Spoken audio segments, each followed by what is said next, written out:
Dobrodošli na našem akademskem forumu tukaj, kjer bomo danes govorili o odnosih med Kitajsko in Evropsko unijo, pa seveda tudi, ko govorimo o takih dveh velikih, bi rekel, entitetah, seveda ne moremo mimo celotnega globalnega ustroja, ne. Samo nekaj teh, da rečem, logističnih zadev, kot rečeno, torej nekako to bo potekalo nekje tam do maksimalno 1 ure, torej nekje do 12. ure. Nekako bomo v začetku vsak od mojih sogovorcev bo imel nekako nekih uvodnih, recimo temu 10 minut, kjer bo vsak nekaj na to temo predstavil. Torej moja današnja sogovorca sta profesor dr. Bogomil Ferfila, ki bo prvi prevzel besedo in bo nekako malo poskušal orisati bolj ta, bi rekel, politološki, zgodovinski, mednarodni okvir in tako dalje, torej teh odnosov. Z mano je pa danes torej tudi naš kolega profesor dr. Vito Bobek, ki je pa bolj fokusiran na mednarodno ekonomijo in bo pač malo bolj tega ekonomskega pridiha v te odnose pridodal. Jaz sem danes bolj tukaj v vlogi neke vrste moderatorja, ki bo pač nekako ta pogovor povezoval, tako da tako nekako bodo stvari tekle in potekale. Potem pa seveda bom kako vprašanje še jaz postavil mojima kolegoma in potem bomo seveda tudi sprejemali kakšno vprašanje z vaše strani. Zadeva poteka v tako imenovanem Zoom webinar modu, kot se reče, oziroma varianti webinar, kar pomeni, da lahko postavljate vaše vprašanja samo preko četa, tako da se ne morete vključevati z mikrofonom in kamero, ampak lepo prosim in tudi tekom samega pogovora vas bom večkrat pozval, da napišete v čet, torej razna komentarje, dileme, karkoli imate, bom jaz to prebral in tudi mojima sogovorcema to potem naprej prenesel. Tako, nekako toliko morda teh uvodnih pojasnil, sicer pa kot rečeno, danes na meniju tema Evropska unija, Kitajska. Kitajska je zelo pomembna, seveda velesila že kar nekaj časa, pravzaprav že skoraj, da bi rekel, lahko tudi že zgodovinsko rečemo zelo dolgo, ampak kakorkoli, če gledamo te gospodarske, pa tudi siceršnje neke kazalnike, je nekako obdobje zadnjih recimo nekih 10 let ali pa kaj podobnega, kjer Kitajska dejansko postaja eden izmed tistih res pomembnih playerjev globalnih v današnjem času. Na drugi strani imamo seveda Evropsko unijo, katere del smo tudi mi in zato nas to nekoliko bolj zanima, ne. Torej, kako se pravzaprav Evropska unija pozicionira do te, bi rekel, nove, neke zagotovo zelo močne entitete, močne države.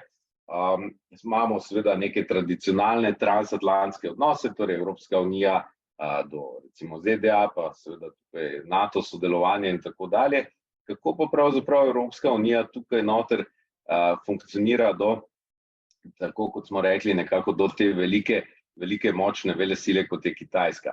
In jaz bi mogoče samo za začetek tukaj še tole, kar sem ravno prej kolegu Ferfili nekako navrgel, tukaj sem izbrskal en dokument, ki ga je sicer pripravila Evropska ljudska stranka na temo dejansko odnosov Evropske unije in Kitajske. In recimo zanimivo se mi zdi tole uvodno nekako stališče, torej da so starodavni kitajski cesarji trdili, da njihova vladavina temelji na nadnaravnem mandatu in da so verjeli, da nebesa so izbrala Kitajsko za osrednje kraljestvo, skratka središče sveta. In nekako bi rekel tudi, če beremo tele take dokumente današnje vladajoče stranke tam, se da tudi elemente tega, bi rekel, nekako tukaj noter v tej smeri razbrati. Torej, ali je kaj na tem, ali je v bistvu tukaj res bolj tisti ekonomski del, kar bo potem kolega Bobek malo bolj, ampak ali je tudi kaj na tem zgodovinskem, politološkem in tako dalje. Zakaj pravzaprav, kolega Ferfila, menite, da je recimo Kitajska zdaj res en tak globalni player, resnično, bi rekel, danes to de facto tudi pravzaprav vseh kazalcih, kar jih imamo za pogledati. Evo, izvolite, kolega Ferfila. Ja, dragi kolega, najlepša hvala. Torej dejansko to, kar ste vi rekel, povezava vladavine in nebeškega, to seveda obstoji pri Kitajcih, to so, na primer, jaz ravno sedaj proučujem arhitekturo in zgodovino teh cesarstv in seveda to je bilo jasno prisotno tudi v arhitekturi, kjer so na primer povezovali nebesa z vladavino cesarjev. In seveda, to je tisto, kar sem midva tudi prej govorila, verjetno je ta koncept pravzaprav teh 3000-4000 letnih kitajskih cesarstev, kjer je cesar več ali manj centralizirano vodil državo in jo tudi več ali manj držal v teh okvirih. Kitajska se sicer potem kasneje tudi razširila, nekajkrat so Kitajsko, moramo vedeti, da so jo prelili tuji vojščaki, mongolska dinastija Yuan, mandžurijska dinastija Ming, mislim. Se pravi, to so dinastije, ki so prišle iz teh severnih nomadskih plemen, ki so tudi preko kitajskega zidu vseeno uspele vdreti v Kitajsko in dejansko prevzeti dinastijo in vladati Kitajski. Ampak ne glede na to, so pozneje ponavadi te dinastije se nekako utopile v tem Kitajskem morju in Kitajska je ostala v teh okvirih, se potem, zdaj bi rekel, tudi na koncu še razširila. Zadnja takšna velika pridobitev je bil Tibet, ki je tudi ena taka nevralgična točka Kitajske. Leta 1948, ko je Velika Britanija zapustila Indijo, je Kitajska zasedla Tibet. Jaz sem ravno, kar sem se vrnil iz Butana, ki je bil do takrat pravzaprav del Tibeta, ampak potem se je pa Butan uspel izločiti, medtem ko preostali del Tibeta je ostal pod kitajsko vladavino. Zdaj, jaz sem nekako se ukvarjam s Kitajsko, moram reči, da sem imel to srečo ali pa nesrečo, da sem prišel na Tiananmen 1998. leta.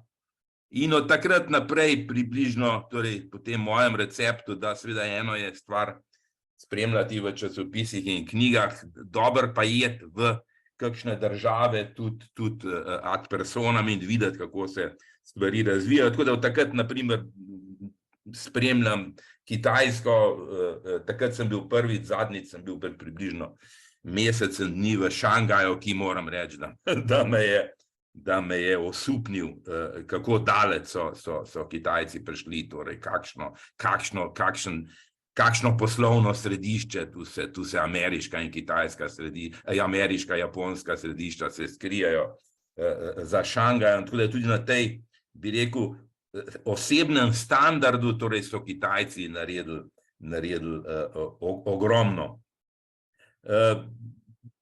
Imam eno, torej pravzaprav jaz mislim več ali manj edino tehtno knjigo v Sloveniji o Kitajski, naslov je Ekonomija in politika Kitajske, mislim, da je pred 2 leti, kjer sem analiziral in ekonomsko pot in politično pot Kitajske. No pa, potem mislim, imam tudi knjigo Hong Kong, Tajvan, Makao, torej pogled na te torej bivši portugalska, angleška kolonija in pa seveda nevralgična točka Kitajske, Tajvan. Treba je nekaj povedati. Kitajska diplomacija ima največje število diplomatskih predstavništev na svetu. Nobena država jih nima toliko.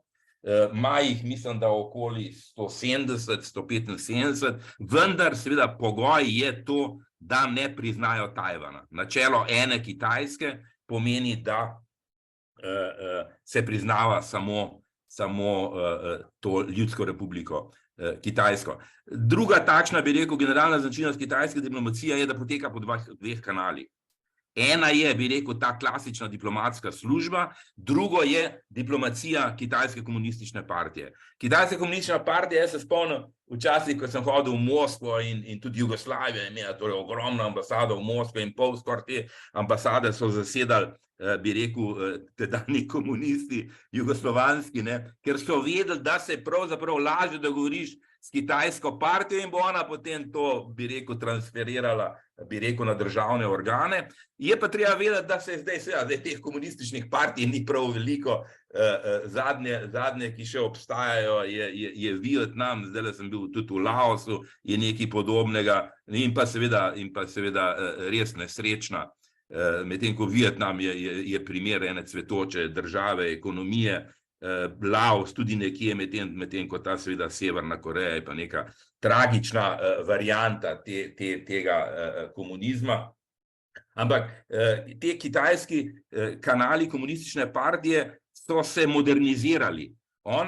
Kitajska komunistična partija ima danes, mislim, da ima stike s 6000 političnimi strankami. Se pravi, sodeluje z vsemi političnimi strankami, pogoj je seveda, da njihova država ne priznava Tajvana, ne?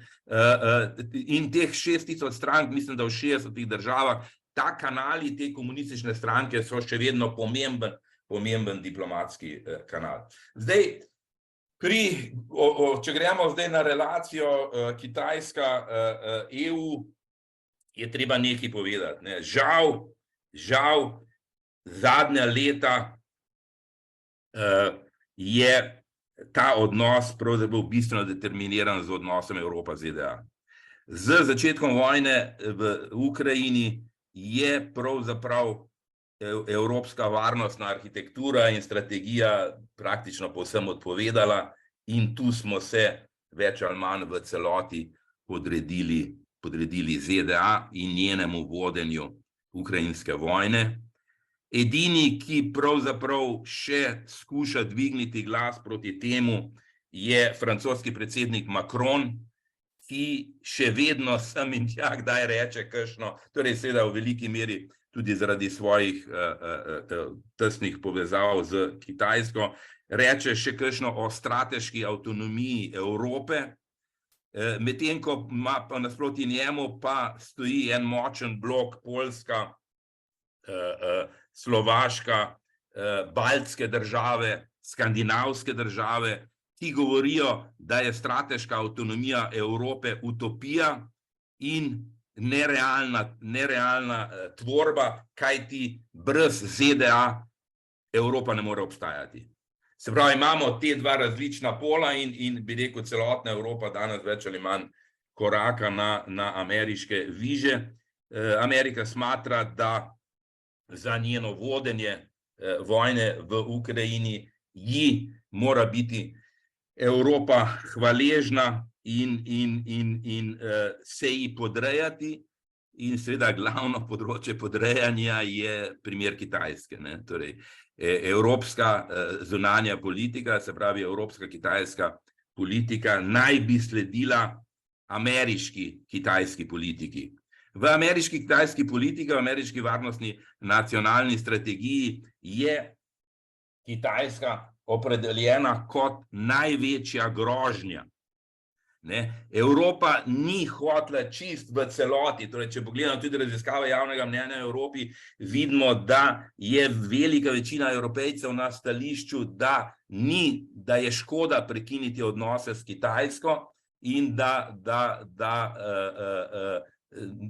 torej tudi na temu, če Kitajska tako grozna, kot pravijo Američani, da je še vedno koristno ohranjati odnose in zaradi tega torej Evropa sicer ni pristala na to formulacijo, da je Kitajska sovražnica, ampak jo definira kot nekakšnega partnerja, gospodarskega tekmeca in sistemskega nasprotnika. Se pravi, to je opredelitev Evrope v razmerju do Kitajske. Je pa seveda treba vedeti, da se tu v Evropi sta nekje dva pola.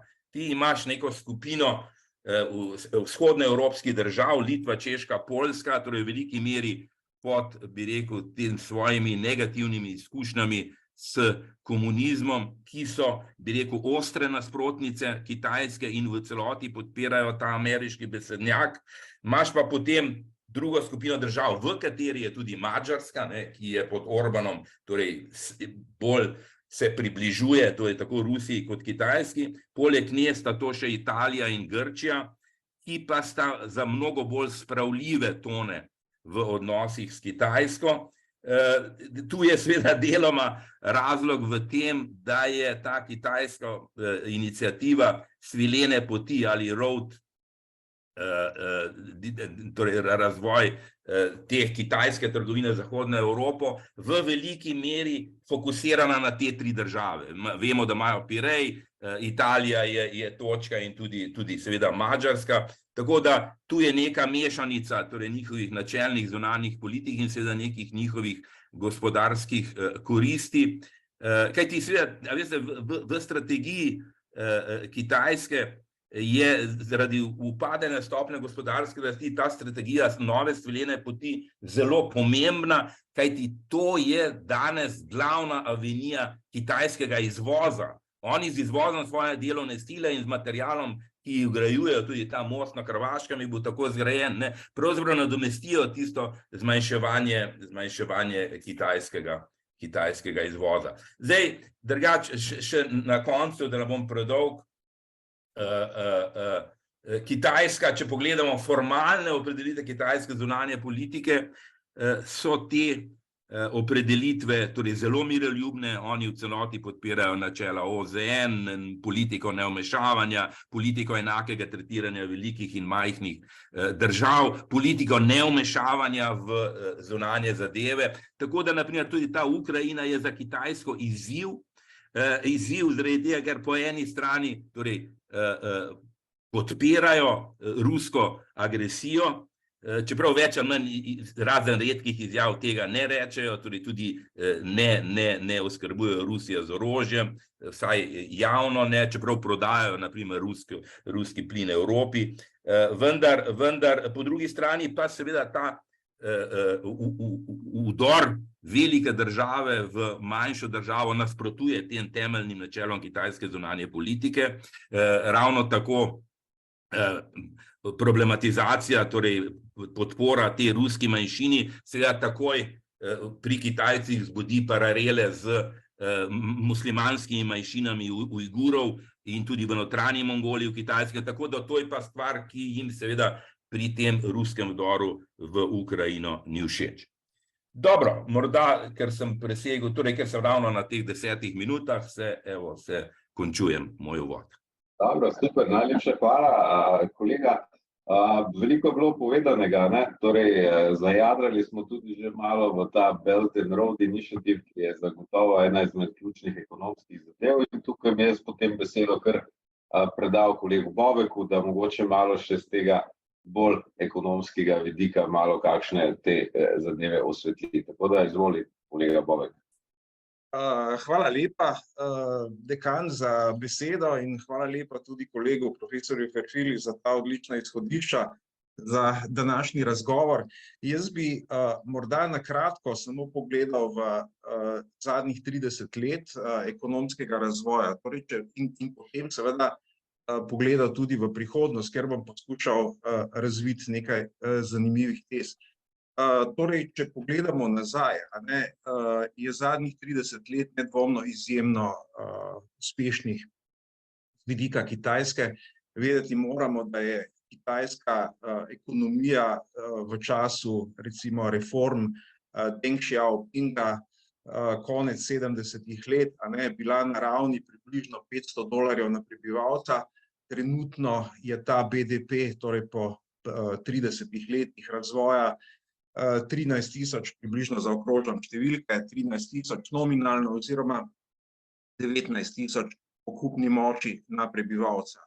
To se pravi, to je pravzaprav transformacija celotne ekonomije iz 500 na 13 oziroma 19.000. To je seveda omogočila gospodarska rast, ki je bila v povprečju do leta 2019 okrog 10%.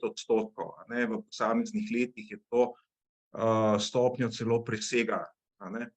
Zdaj, seveda v tem času so se na Zahodu v literaturi strokovni in tudi v medijih razvile teze, kako bo Kitajska pravzaprav dominirala svetovni ekonomiji, kako bo prevzela vodilno vlogo, nadomestila Združene države Amerike in Zahod in tako naprej.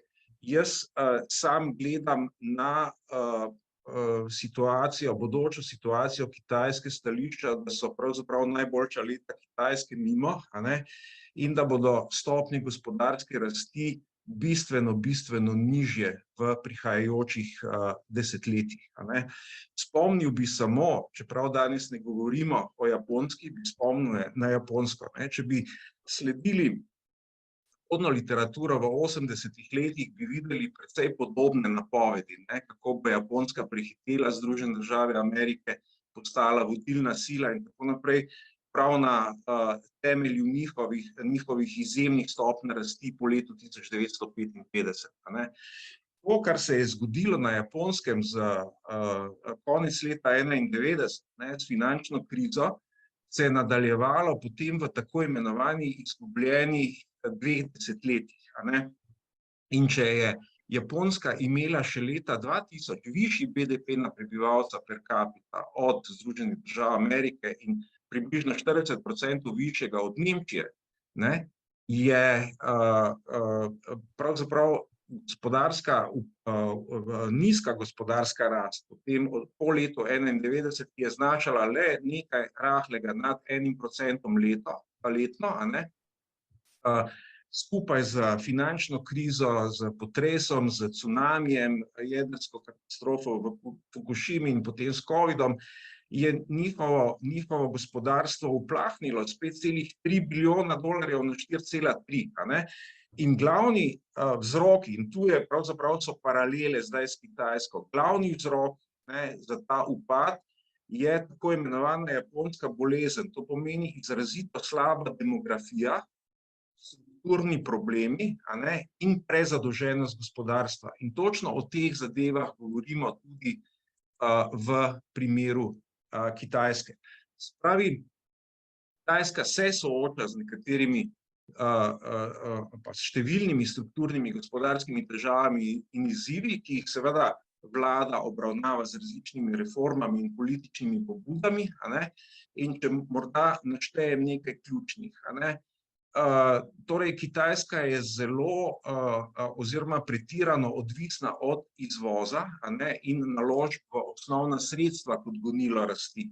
Neverjetno visoka stopnja BDP-ja, torej tudi 40 in več odstotkov, so predstavljale investicije, kar je seveda poganjalo to gospodarsko rast, to pa lahko povzroči ranljivost glede na globalne gospodarske premike in seveda lahko ovirajo prehod na gospodarstvo, ki bi bilo bolj usmerjeno v potrošnjo. Drugi veliki problem Kitajske je dolg in finančna tveganja.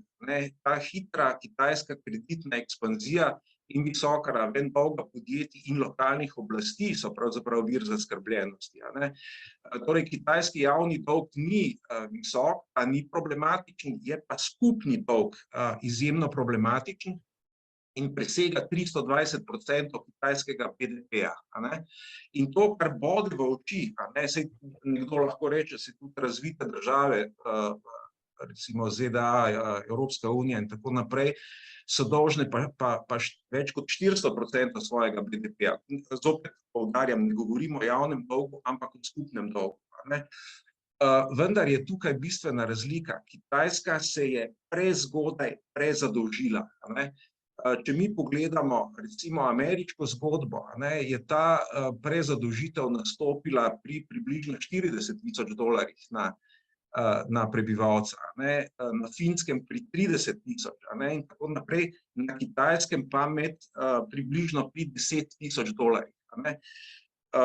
Tretja taka zadeva, ki sodi med strukturne probleme, so podjetja v državni lasti, torej v strateških sektorji gospodarstva, ki povzročajo tudi težave, kot so neučinkovitost, presežne zmogljivosti, pomanjkanje konkurence in tako naprej. Zlasti pa seveda vidim kot problem demografske izzive. Torej, Kitajska ima rodnost približno 1,28 na žensko. Mi vemo, da za obnavljanje prebivalstva je potrebno 2, se pravi, so oni globoko pod tem. Poleg tega imajo pa še en velik demografski problem in sicer neravnovesje med moškim in ženskim delom prebivalstva, ki je, torej uradnih podatkov ni, ocenjuje se, da je ta količnik 1,1, se pravi, da je 10% več moških kot žensk, in to seveda potem vodi do težav pri formiranju družine in pri rodnosti. Tako da bo kitajsko prebivalstvo seveda se staralo, absolutna številka se bo znižala tam do leta 2050 na 1,3 milijarde, iz nekaj več kot 1,4 danes, in leta 2100 naj bi seveda so te napovedi z veliko rezerva, dolgoročne, bi naj padla na 800 milijonov, ampak torej to je dejansko problem, ki bo seveda vplival na povečeval odvisni del prebivalstva. Mi moramo vedeti, da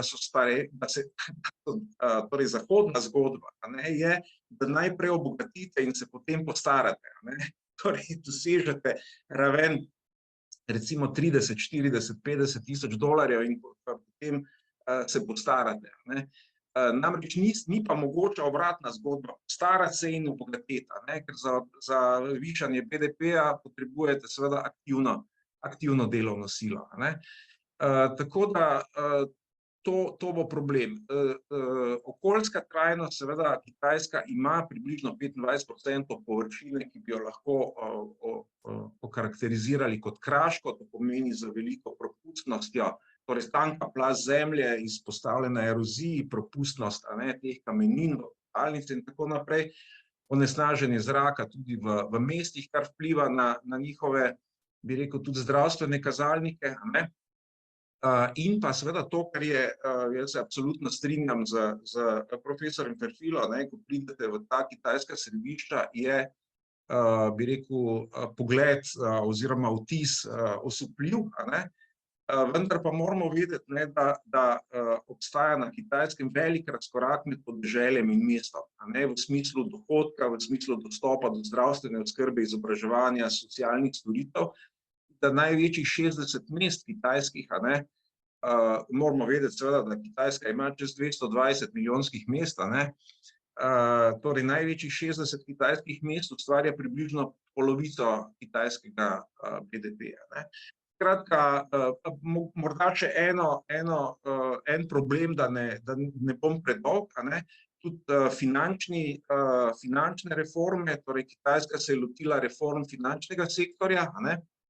Mi vemo, da Kitajska nima transparentnega kapitalskega trga, kar pomeni seveda, da prebivalci svoje rastoče dohodke morajo nekam usmerjati in usmerjajo jih zaradi tega, ker ni transparentnega finančnega trga v nepremičnine. In Kitajska je zelo odvisna od tega gradbenega in nepremičninskega sektorja in leta 2021 smo videli, kaj se je začelo dogajati z podjetjem Evergrande. In tudi tukaj so nekatere vzporednice, recimo z Japonsko. Toliko morda za uvod, pa bi se jaz tudi tukaj ustavil. Zdaj sicer nisem prišel do odnosov Kitajska-EU, ampak bomo verjetno to v nadaljnji razpravi. Super, odlično, hvala lepa. Saj mislim, da smo dobili za en tak zelo zanimiv oris, najprej mogoče malo bi rekel mednarodnega, vinskega in tako, zdaj pa mogoče en tak tudi zanimiv pogled, torej nekaterih, lahko rečemo tudi strukturnih težav, ali pa izzivov, da se tako izrazimo, glede Kitajske. Nedvomno vsi ugotavljamo, zdaj rečemo tem drugim krogom debate, Kitajska je pomembna, seveda predvsem tudi gospodarski akter, zdaj kolega Bobek je tudi naštel pa nekatere izzive, in to je tisto, kar bi rekel, saj tudi sam jaz nekako kot ekonomista, to nekako opažam, pa spremljam, pa kakorkoli, ko to analiziramo, nekako prihajamo do teh nekih podobnih zadev. Torej, seveda je, bi rekel, zelo, recimo, če nekako imamo zdaj v mislih, mi sicer danes imamo fokus eno, smo rekli na Evropski uniji, pa probajmo, mogoče zdaj v drugem delu bom tudi še tole malo izval, ampak vseeno, seveda tukaj sta dva velika playerja, imamo Kitajsko, imamo ZDA, in nekako Evropska unija, ki bi pa nekako tudi radi bili pravzaprav, tukaj en tak player. Zdaj, ali smo ali nismo, to bom prepustil vama, da tudi malo pokomentirate. Ampak v vsakem primeru, seveda, samo gospodarstvo, cel sistema, kako stvari deluje, tudi celoten sistem upravljanja države, seveda je med ZDA in Kitajsko zelo različen. Mi da smo prej s kolego Ferfilo že malo pred začetkom o tem debatirali, Kitajci le imajo nekih 5000 let neke prakse, da rečem upravljanja z temi s takimi velikimi entitetami in tako dalje. Ne. Kakorkoli, zelo različna sistema, ne, tako gospodarstva, kot politična, kot tudi zgodovinsko gledano in tako dalje. Ne.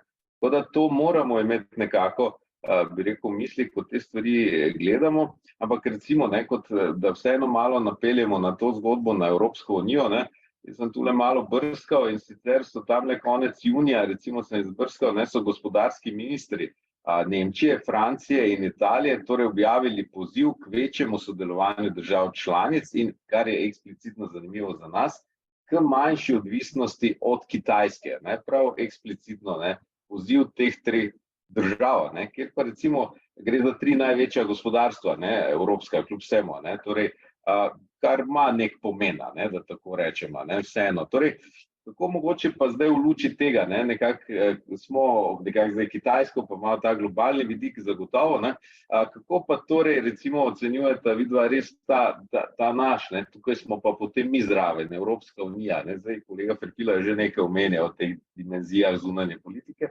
ampak kako se bomo mi tukaj noter sprofilirali in kje, ali se sploh, ali smo player, ali nismo player nekako. No, izvolite, kolega Ferfila. Ja, zdaj pejmo na Evropsko unijo, ker en let sem živel na Japonskem in se spomnim, takrat sem se blazno ukvarjal s to japonsko malesne in seveda Kitajci bojo kar veseli, če bojo rekli, da je njihov politični sistem kot japonski. Čeprav, ali se uradno gledano politični sistem Kitajske, ne, v politološkem smislu je politični sistem Japonske opredeljen kot enostrankarsko dominantni sistem. Ne. Tam je LDS vladajoča stranka in moram reči, da jaz nekaj takega svetujem tudi Kitajcem. Ne. Vi se predstavljate kot enostrankarski dominantni sistem, kjer je partija dominantna stranka in dejansko vi, če pogledate formalno strukturo političnih strank na Kitajskem, jih je dejansko tam nekje 8. Ne. Kitajska partija plus 7 manjših, ki so seveda bolj obrobne. Ne. Ampak to, kar ste vi rekel, seveda, če gledaš to evropsko politiko do Kitajske, moram reči, da meni je moreče. Ne. To decoupling, de-risking, to je v vsakem drugem stavku, ne. Kar pomeni kaj?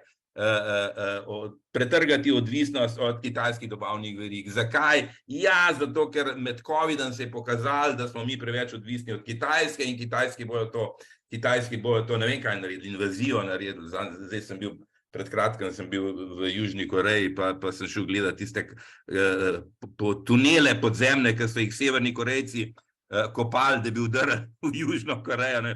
Torej, absolutno je to posledica tega velikega spopada titanov, ne, to je ZDA in Kitajske, kjer Američani skušajo zavreti kitajski gospodarski razvoj, seveda tudi to Belt and Road Initiative, novo svileno cesto in pa seveda celoten Kitajski, kar je kolega Bobek prej povedal, pač, da njihova odvisnost od izvoza je velika in seveda Kitajci pa ravno to novo svileno pot, kot sem že rekel, postavljajo kot novo avenijo kitajskega izvoza in ZDA skušajo torej na vse mogoče načine zatreti to iniciativo in seveda čim več kitajske zunanje trgovine. In tu imaš potem te različne države, ki deloma poslušajo, deloma ne poslušajo. Tukaj je taka zanimiva zgodba, veste, je bilo z Nemčijo, ne, ki je seveda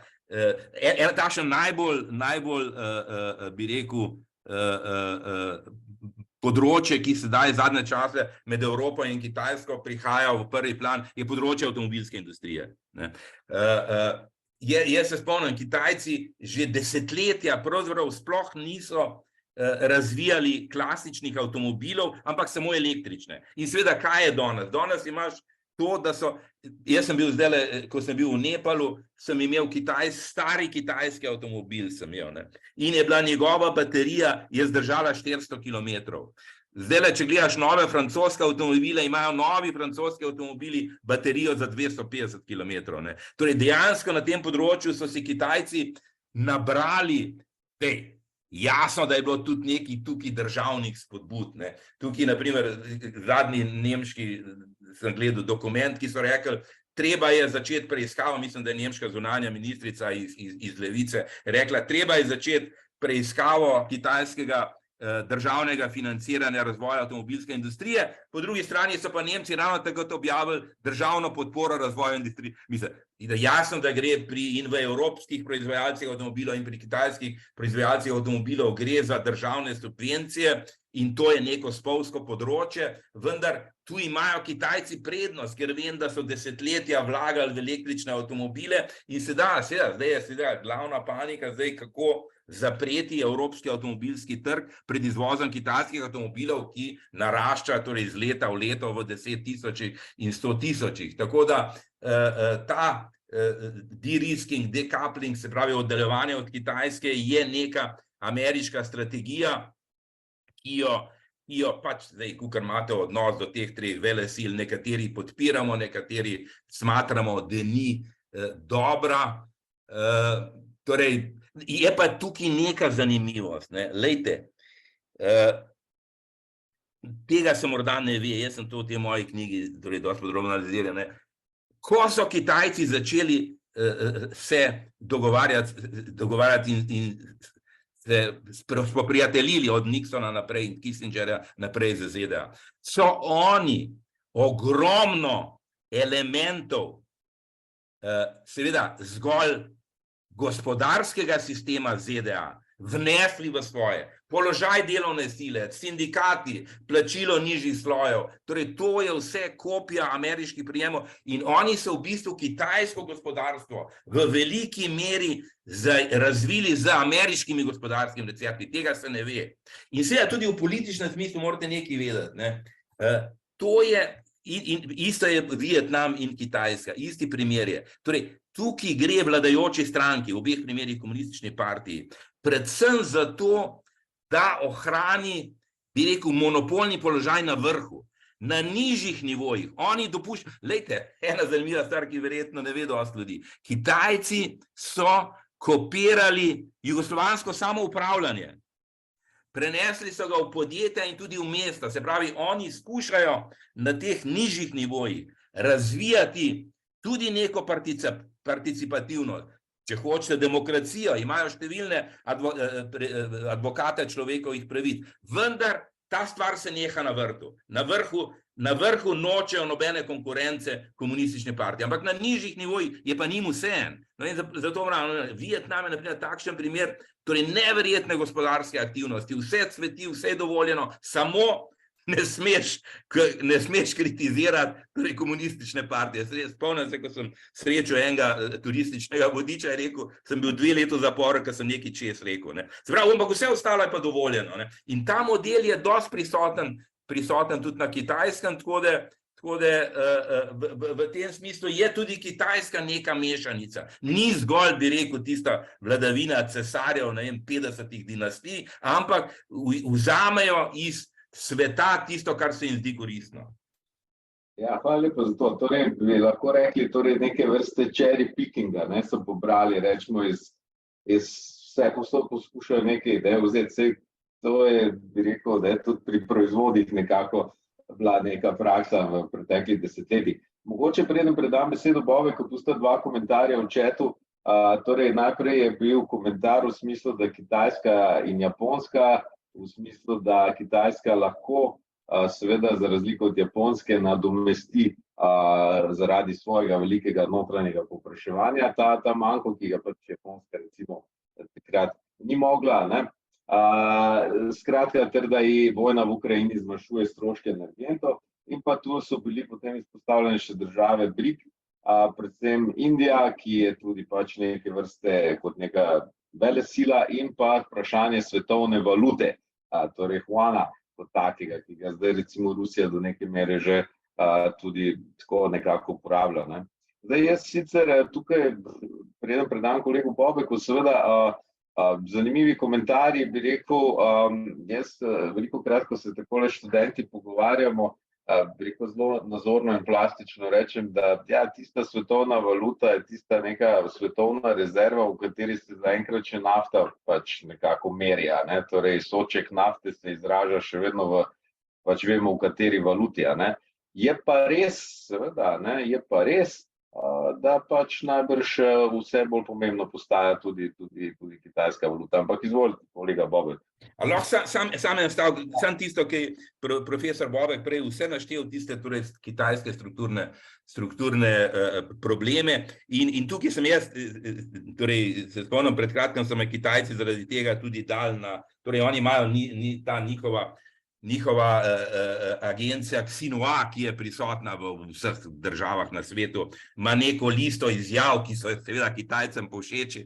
Ampak jaz sem tukaj samo dal izjavo za Xinhua, kjer sem v bistvu kopiral te zahodne analitike. In sicer to je nekje.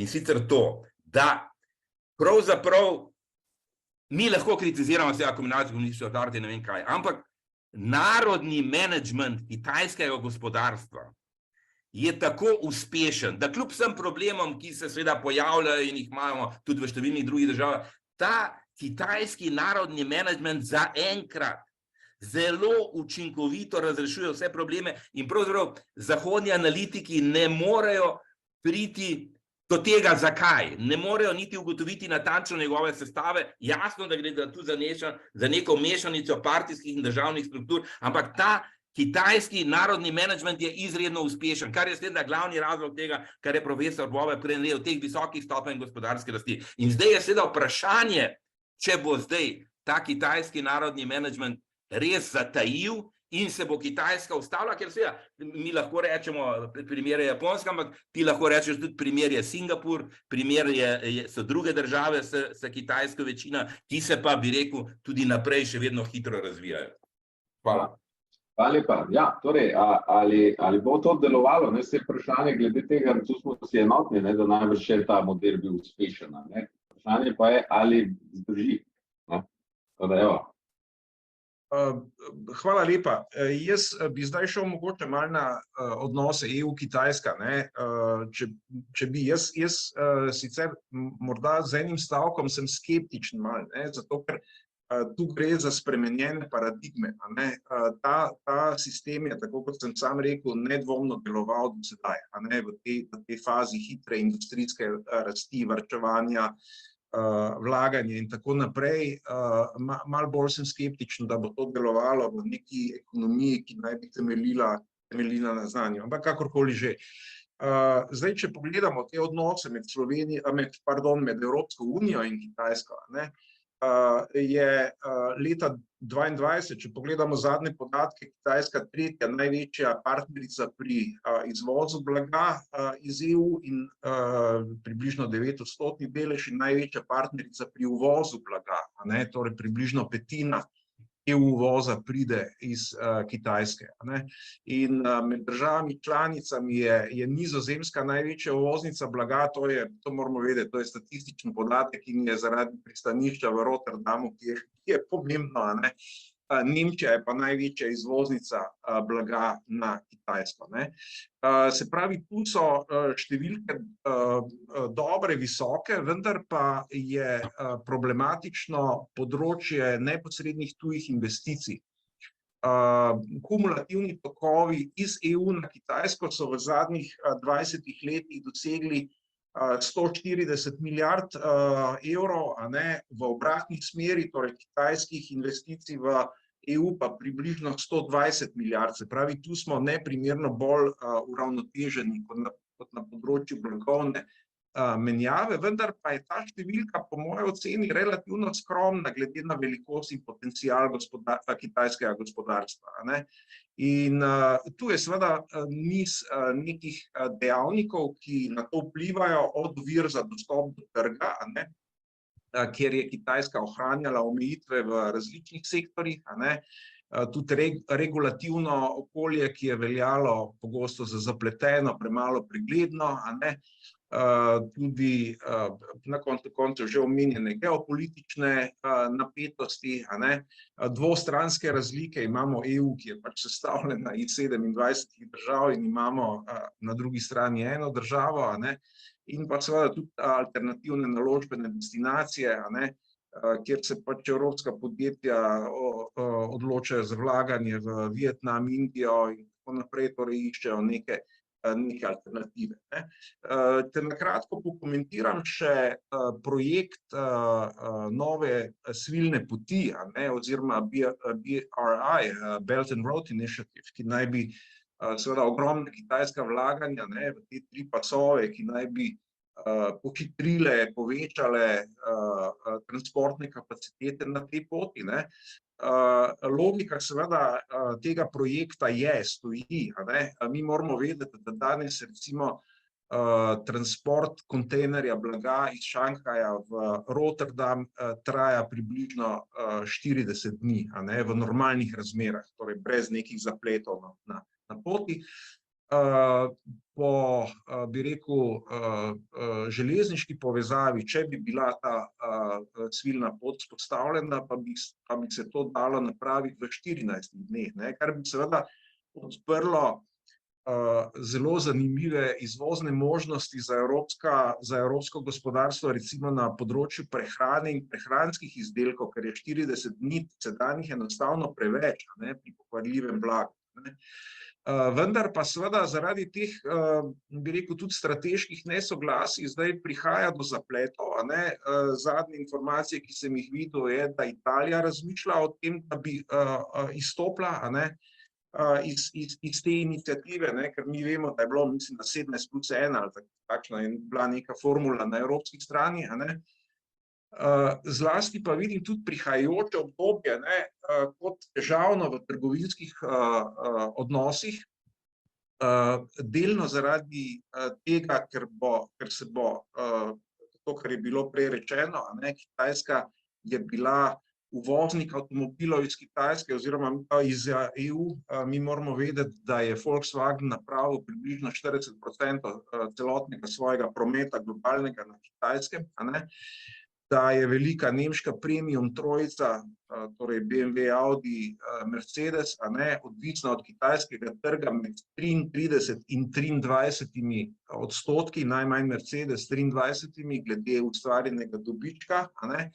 Tako da to so seveda parametri, ki so verjetno povzročali pritiske na elektrifikacijo, ko se je Kitajska zaradi problema onesnaženosti mest odločala za to elektrifikacijo voznega parka, je to seveda povzročilo tudi, bi rekel, željo evropskih proizvajalcev, da si od tega, bi rekel, tega trenda odrežejo svoj kolač. Je pa tukaj absolutno res, da so Kitajci vlagali desetletja prej v ta razvoj in še na en dejavnik bi rad opozoril. Pri razvoju električne mobilnosti so izjemno pomembna tako imenovana platformska podjetja. Torej Google, Facebook in tako naprej. In tukaj je, pogledamo globalno sliko, obe dve Ameriki, zlasti seveda ZDA, imajo tudi dvotretjinski delež pri platformskih podjetjih. Azija, kjer ima seveda Kitajska največjo težo zopet, ima pa približno tretjinski delež. Evropa je tu palček. Evropa ima skupaj z Afriko torej 4%, 2+2. In ta podjetja, se pravi, Evropa nima, če mi pogledamo Tesla v Ameriki, ona je seveda v enem, bi rekel, klasterju, kjer ima vso to podporo za razvoj. Tega Evropa nima in če zgodba se je obrnila, če Kitajci nikoli niso mogli doseči konkurenčnosti v avtomobilski industriji pri motorjih z notranjim izgorevanjem, so pri električni mobilnosti pred Evropo. Jasno pred Evropo, sploh ni dileme, da bi postavljali vprašaj zadaj. In tukaj bodo nastopili strateški problemi, namreč ne samo pri avtomobilskem sektorju, ampak nasploh pri zelenem prehodu, ki ga EU tako forsira, imajo pred glavo 5 ključnih surovin, ki so zato pomembne. V 2/3 do 80% nadzorujejo Kitajci. In zdaj se je to točno videlo pri, recimo, Francozi, so takoj začeli razmišljati o, bi rekel, prenehanju subvencioniranja in pa celo o nekih ukrepih proti kitajskim avtomobilom, potem pa električnim avtomobilom, ker Kitajci so na področju električnih vozil svoj tržni delež v enem letu povečali iz 8 na 25 odstotnih točk trga. To gre frapantno hitro. ampak potem se je pokazalo, a ne, da ima Peugeot, ki je nedvomno francoski avto, kitajsko baterijo vgrajeno, ne, in mi vemo, da je baterija približno polovica vrednosti električnega avtomobila, ne, da je tudi Dacia, recimo, ki je nedvomno evropski avtomobil, torej romunska EU avtomobil, a ne, ima kitajske baterije, ne, in potem se pokaže ta manevrski prostor kot zelo zožan. Bo pa seveda to šlo takšni, kot so trendi v Evropski uniji, ki jih jaz pač ocenjujem, da je net zero, torej nerazogljične družbe, da je to absolutno nerealen cilj in tudi škodljiv, in da bo to postavilo Evropsko unijo po hitrejšem, pospešenem ritmu na stranski tir, a ne, v gospodarskem smislu. Bo pa se Evropa posluževala seveda čedalje več trgovinskih omejitev, ne, kar na temelju nekih okoljskih standardov. Ne. In tu vemo, ne, Kitajska sicer se zelo promovira, recimo elektromobilnost, a ne, tudi vidimo posnetke sončnih elektrarn in tako naprej, ampak ne smemo pozabiti, da vodi Kitajska, na tem se pa absolutno strinjam, izjemno pragmatično politiko in oni tedensko odpirajo 2 novi termoelektrarni, ne na premog. Zato, ker vejo, da je energija tista, ki je ključna za gospodarstvo. In tu bo evropska konkurenčnost bo tu trpela še naprej. Kljub tistim negativnim, bi rekel, če se tisti negativni scenariji, ki sem jih malo napovedoval za Kitajsko, uresničijo, potem bo ta evropski zaton še hitrejši in bodo evropski problemi še večji. Mi moramo vedeti, da je megavatna ura elektrike v Nemčiji, da je čez 120 €, v Sloveniji 90, v ZDA 37 in na Kitajskem sicer ne vem cene, ampak seveda bistveno nižje. In to je tisto, kar določa konkurenčnost. Ja, hvala lepa. Evo, mislim, da je zdaj debata dejansko prišla v ta srž, ampak tudi naša ura se že skoraj iztekla. Nekje imamo še 10 minut moče za neko res zaključne neke ideje, misli. Zdaj jaz tule še 2 komentarja sta prišla v chat, torej Mojca je spraševala, kar mislim, da je že rahlo bilo odgovorjeno, torej kaj pa prisotnost Kitajske v Afriki, predvsem državah, kjer so bogate z naravnimi surovinami. Tukaj lahko mogoče tudi jaz kar dodam ravno to, to je nekako bilo tisto moje tudi opažanje že pred leti. Zdaj vse baterije seveda večinoma potrebujejo litij, tega je pa največ ravno v Afriki in večina teh stvari dejansko so že Kitajci davno nazaj pokupili ali pa vsaj neke dovozne poti do raznih teh rudnikov in tako dalje. In če se to malo poanalizira, kjer so določene analize že 5+ let stare in to na to opozarjajo, se tu vidi ta strateškost recimo Kitajcev ravno na tem področju. In v bistvu tukaj recimo pridemo v nek precejšen paradoks, Evropa nekako največji zagovornik tega zelenega prehoda in tako dalje, ampak s tem bomo pravzaprav še bolj podpirali recimo ravno, kot je bilo rečeno, kitajsko gospodarstvo pa rečemo izkoriščanje nekih rudnin v Afriki, čemur načeloma v osnovi, vsaj v tistih osnovnih izjavah, ravno kontra s tem, kar bi se naj nekako EU. Potem pa še bil komentar predvsem v smislu, da pač Evropska unija še vedno ni država in tako dalje, da le mi delujemo kot neka skupnost, in da bo zelo pomembno pač odnos tudi do ZDA in da bodo zelo pomembne pač naslednje ameriške volitve, kaj se pravzaprav tam dogajalo, kar zagotovo drži. Se pa bi jaz mogoče tudi malo navezal še na to, kar je kolega Bobek, pa potem res vsakemu nekako še 5 minut za neko zaključno misel, ampak dejansko vloga Evropske unije tukaj. Jaz recimo dejansko študentom vedno pokažem recimo top najbolj vrednih blagovnih znamk recimo za tekoče pa lansko leto. In kot rečeno, tam pač jih je, mislim, da jih je 7, jih je ameriških, Google, Amazon, Apple in tako dalje. Edini, ki niso ameriški, so Huawei, pa mislim, da še ena kitajska firma in seveda Samsung, torej Koreja. Tako da evropske firme mi sploh nimamo med, ne vem, top 10 firmami na svetu ali kaj podobnega. In to je tisto, kar se meni zdi ekstremno problematično, če razmišljamo za kakšnih 10 let naprej. In tukaj mogoče neko dejansko zaključeno vprašanje, zdaj mogoče malo tako provokativno, ali eden in drugi vidita, torej Kitajsko kot tisto neko, rečemo čez 20-30 let, neko res dominantno, edino velesilo mogoče na tem planetu ali ne. In pa pravzaprav, kje vidimo čez 20-30 let našo ljubo Evropo, ne? Ko gospod Merlaka, ne, torej naš znan, mislim, da je najbogatejši Slovenec ali drugi, kakorkoli tam nekje pred časom rekel, predvsem pesimistično, ne, da bo Evropa samo še muzej, kamor si boš prišel pogledati Benetke, pa Eiffelov stolp in tako dalje, medtem ko bo vsa ekonomska aktivnost in vse ostalo se dogajalo v Aziji ali pa v Ameriki. Ne. Par izhodišč takole drobtinic vrženih za zaključno razpravo, vsakemu dajem nekje 5 minut za to zaključno misel. Tako da, izvolite. Ja, jaz se strinjam s to Evropo kot muzejem. Spomnim se, naprimer, ko sem včasih hodil v Azijo, evropski turisti smo bili edini v hotelih. Lansko leto sem šel na križarjenje iz Singapura, 4000 je bilo Kitajcev in Indijcev, pa 15 je bilo Evropejcev.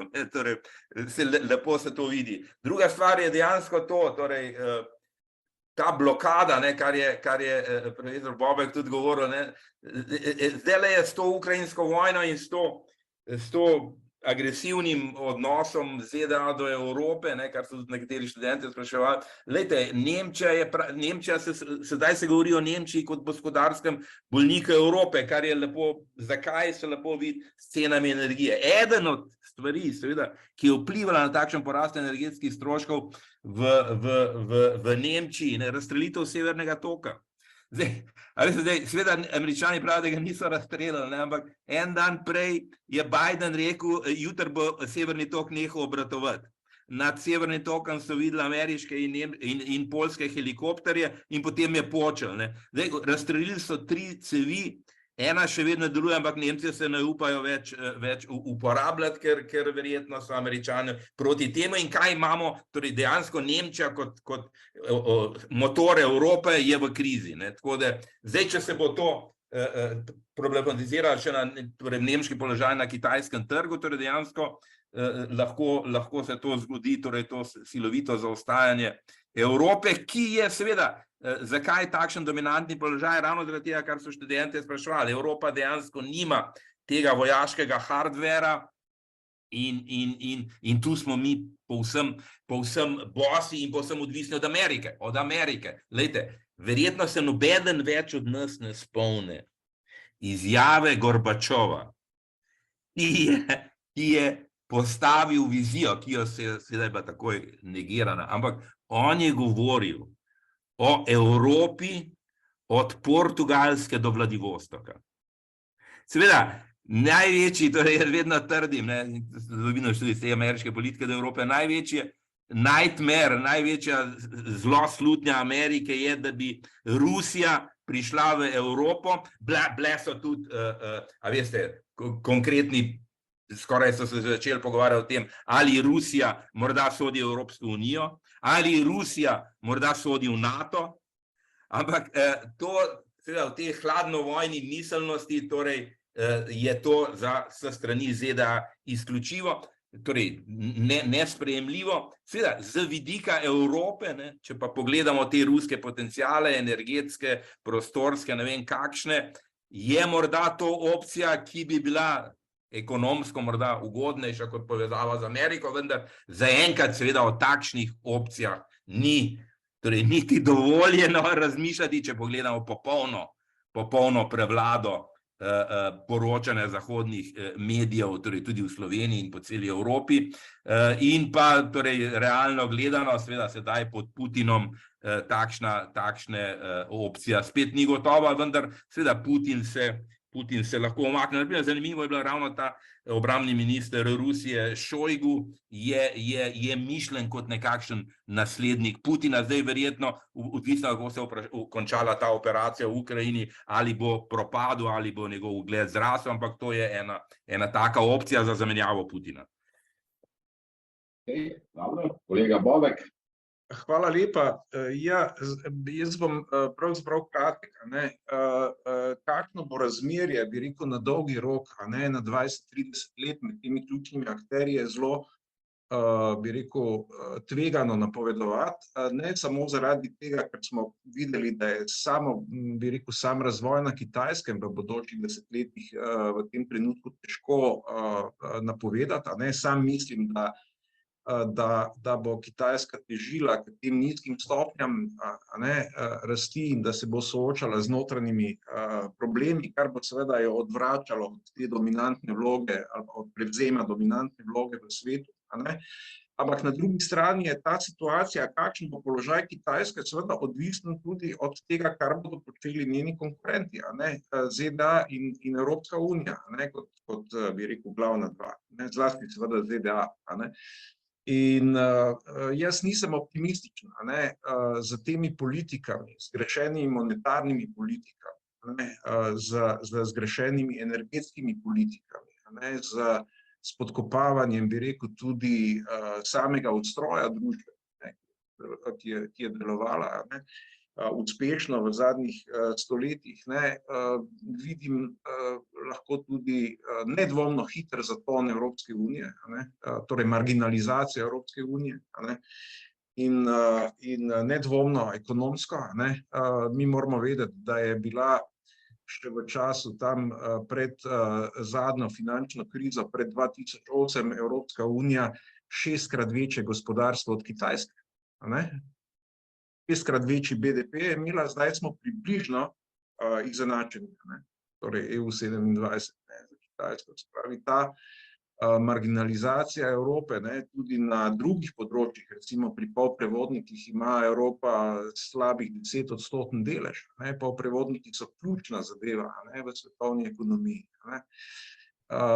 In tako naprej, zlasti pa seveda te, bi rekel, energetska vprašanja bodo potisnili Evropo seveda v marginalni položaj. In veste, kot se človek, bi rekel, se noče biti preveč pesimističen, ampak saj veste, kako je, če rešujete utopljenca, morate oziroma človeka, ki se utaplja, morate biti zelo previdni, da vas ne potegne navzdol. Torej, Evropa bo v teh obupnih poskusih seveda poskušala tudi z protekcionizmom in z takimi, in bodo tudi medsebojni odnosi se zato, po mojem mnenju, v nadaljevanju komplicirali.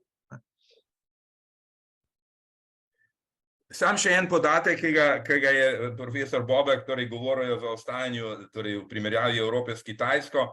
Glejte, 2008 je bil kosmati družbeni proizvod Evrope za 2000 milijard večji od ameriškega. Leta 2022 za Ameriko zaostajamo za 5000 milijard. Se pravi, že na tem področju se točno to vidi, o čemer ste vi govorili.